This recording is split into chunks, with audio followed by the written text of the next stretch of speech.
Hello and welcome to episode 5 of Piano Lessons. Here once again, Phil Graham and Marc Piano. Marc, welcome. How has your week been? Phil, it's been good. Lots going on and looking forward to discussing some of the topics. Absolutely. By looking forward, I know that you're hot under the collar on some of these, so let's jump straight into the piano recital and see what you'd like to get into. Revolut, I'm sure you still got a green light to start offering digital asset services in the UK last week, which was great. No mean feat getting that past the FCA at the moment. So congratulations to them. And hot from Token 2049 in Singapore, which some of our colleagues went along to.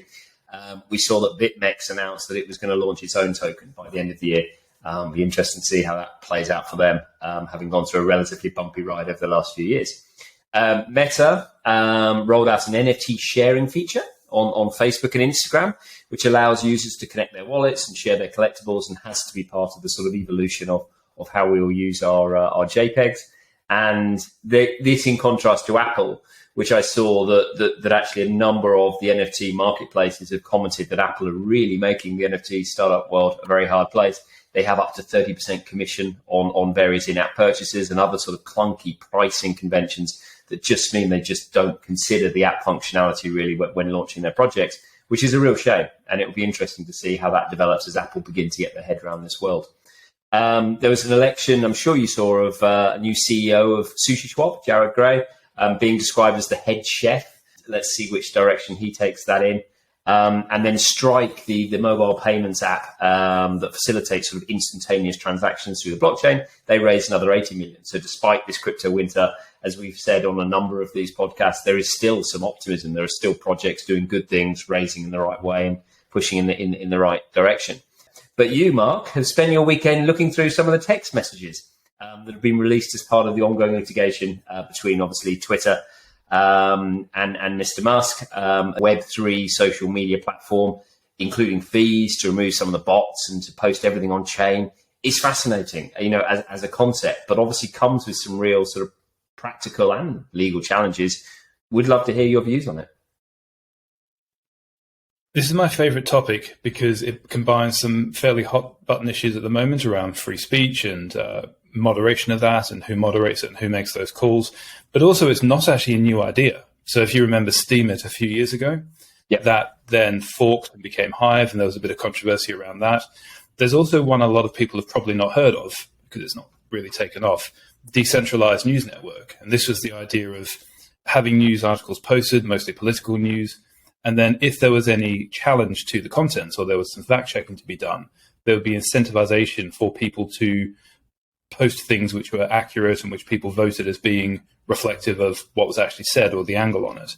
Now that hasn't taken off. And if you look at the DNN media site now, it seems to be related to crypto projects.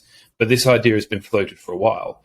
Some practical issues around it. It's expensive to write data to the blockchain, but also free speech. There's a line between that and posting and using illegal content. And if you write something to a blockchain, it's theoretically immutable. Now, files and videos are hosted on IPFS or other global file sharing sites, but the content itself, if that's written and hard-coded into the chain, that could potentially create some sticky issues around data privacy or facilitating criminal activity or even distributing the proceeds of criminal activity. So not sure it's necessarily the correct idea in terms of the practicality of it, or that it's even going to go off the ground. And I think you see so much around the sort of Twitter sphere, around edit buttons and around some really high-profile celebrities that have been caught out by something they posted 10 years beforehand in a variety of news stories, that all of this content, as you say, whilst it's a very interesting idea, can lead to some really sort of further problems going forward. But let's, again, see how it plays out. Right, onto the piano solo. This week, we saw the CFTC chairman saying Bitcoin could double in price if there's a CFTC regulated market. A slightly odd statement to hear from a regulator.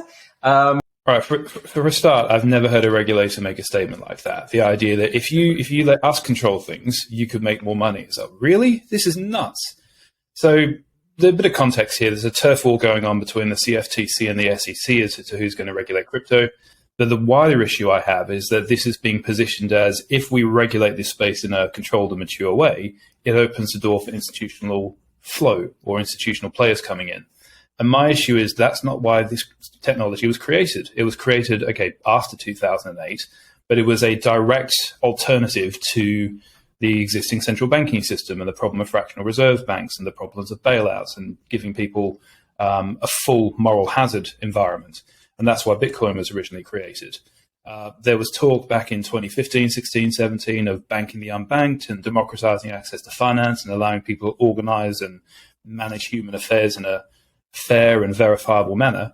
But now that seems to be going out the window, and it's all about getting the institutions in, getting the institutional inflow in. What's the point of this tech if it's just going to allow the existing players to consolidate their positions or to create a new old guard? And if all of this stuff of actually helping people falls by the wayside, what's the damn point of doing it? So I can, on the one hand, there's that argument. On the other hand, I can see the benefit of a maturing market and maybe trying to get rid of some of the scammers and some of the nefarious actors. We don't have any kind of guidance in the US as to what this is going to take. There's a framework published. Who knows what that's going to be? Maybe it's case-by-case enforcement actions. Who knows? Who's actually going to be the regulator? We've got these two regulators duking it out. The whole space at the moment seems to be trying to work out where it wants to go and what it wants to be. Is it going to replicate the existing financial system with a little bit of innovation? Or are we genuinely going to see the ways in which people organize and transact with each other fundamentally change and become more accessible, which was the entire point of the whole thing? I'd have to say we obviously have an enormous amount of respect for the regulators around the world that are trying to get their minds around this cutting edge technology that changes every day. Same with the tax authorities, same with the legal advisors, same with everyone that is within this. We're all trying to understand it. We're all trying to interpret it. We're all trying to come at it in the right place. There is obviously this dream of what this world could become, what this technology could achieve. But it does have to come with clearly some form of guidelines, parameters, safeguards as to how it can be operated. Finally, the piano tuner. I strongly suspect this one has come from one of our litigation friends. Why aren't we seeing more of a blow up in litigation and insolvencies? We saw a whole raft, in and around the Luna crash and sort of the talk of a new crypto winter, but they seem to have slowed down.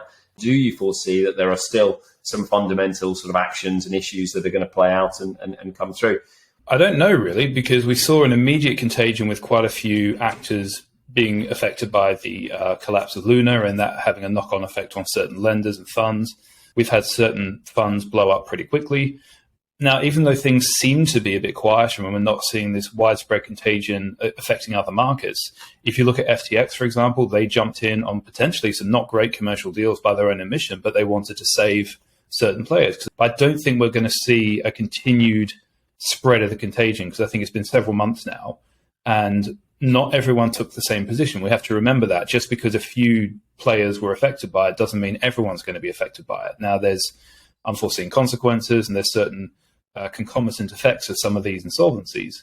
I don't necessarily think we're going to see all the DAOs blowing up or all the funds liquidating or a whole bunch of shareholders suing Web3 projects. You've got to remember, even though we talk about digital assets, it's a very diverse space.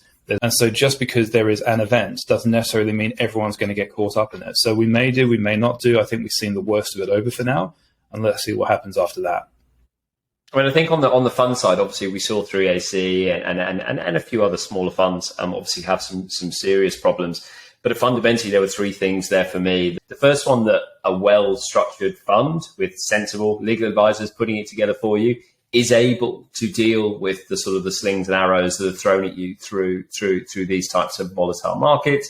The second point is that investors in this space fundamentally are a lot more patient than they used to be. I think there was this sort of terror as an investor going in and sort of dipping your toe, and then as soon as there was any kind of fright, coming back out again and saying you didn't want exposure. I think those investors that come in now understand the exposure, understand the risk, understand the volatility, and hope still that the long-term play that the manager has put together for them will ride out. The final one that you really have to look at is the strategies that currently people are running. They're no longer sort of relatively simple strategies that will be fundamentally thrown out by these types of crashes and these types of effects. There are a lot more hybrid strategies. They are, as you say, going into the industry as a much more wide basis. They are looking at other different aspects of it to make sure that they're relatively well hedged against this type of environment. Thank you very much indeed, Mark, and see you next week. Thank you, Phil.